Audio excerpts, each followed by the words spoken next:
while Rishi's mask is slipping even more. Or should that be his mask has actually fallen to the floor and underneath we see nothing but an absolute pillock?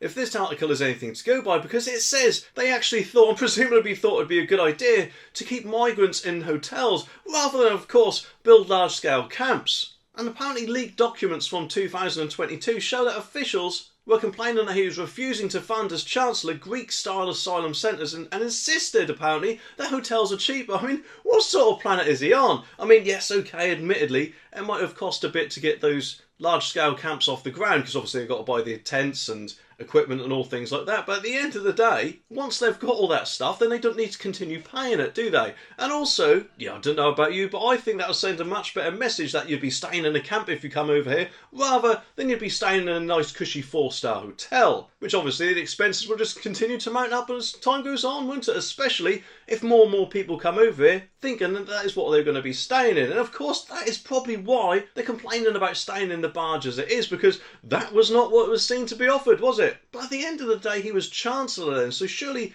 that decision should have been up to Boris, really. Well, in my opinion anyway, but, you know, I could be wrong.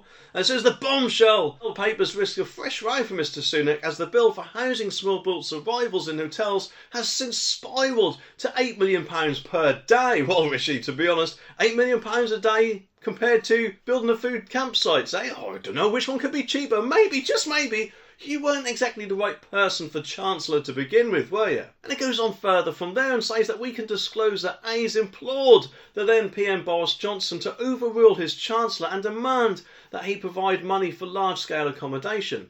But a number 10 dossier reeled off several illegal immigration proposals Mr Sunak was supposedly seeking to frustrate. It just makes me wonder if the reason why he was so willing to frustrate these it was for his own ambitions to be Prime Minister rather than actually thinking about the country in hand, because if he obviously made Boris look bad back then that would not only make him easier to get out, supposedly, but then also once he was hoping to be Prime Minister and then he finally got in, he would then, I don't know, propose to do the same things and then get hailed for it and get cheered, way Rishi, rather than let Boris take the credit. At the end of the day, Rishi was the Chancellor and should have done what Boris was saying, not just seek to frustrate things all the time, possibly. Officials also argued that viewing this purely through a value for money lens is disingenuous and that voters rightly consider it completely unacceptable. Yeah, because if they say something like, we're fleeing war, when coming over here from the safe country of France, then surely they'd be happy with anywhere they're given, rather than being put up in nice posh hotels, which the rest of us, I'm guessing, might not be able to afford ourselves. Downing the street, though, they've hit back apparently and said that sources insisted, however,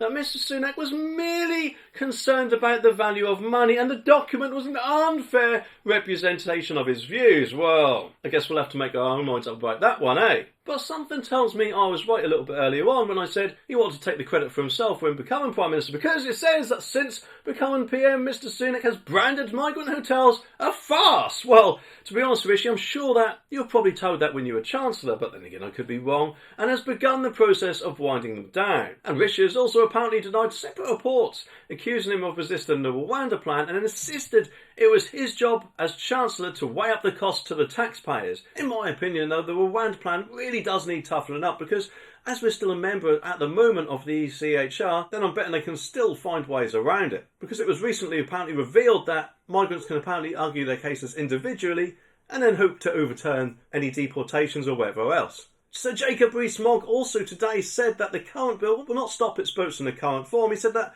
passing an ineffective bill would make the government look hopeless. And to be honest, I think he's totally right. Although let's face it, they don't really need much help with that at the moment, do they? He continues and says that in many ways it would do better to do nothing than fail again, because this is actually the third go at trying to get people deported to Rwanda. And there are many MPs, including me, who believe the bill lacks clarity and it is in some sense a bit moth-bitten. And Jacob, as well as a lot of other backbenchers, are demanding the bill automatically overrules legal challenges to removals from European judges and individual migrants. And to be honest, yeah, surely you'd think that would be a given, wouldn't you? But obviously not. And surely Labour will do all they can to make sure that that doesn't actually happen.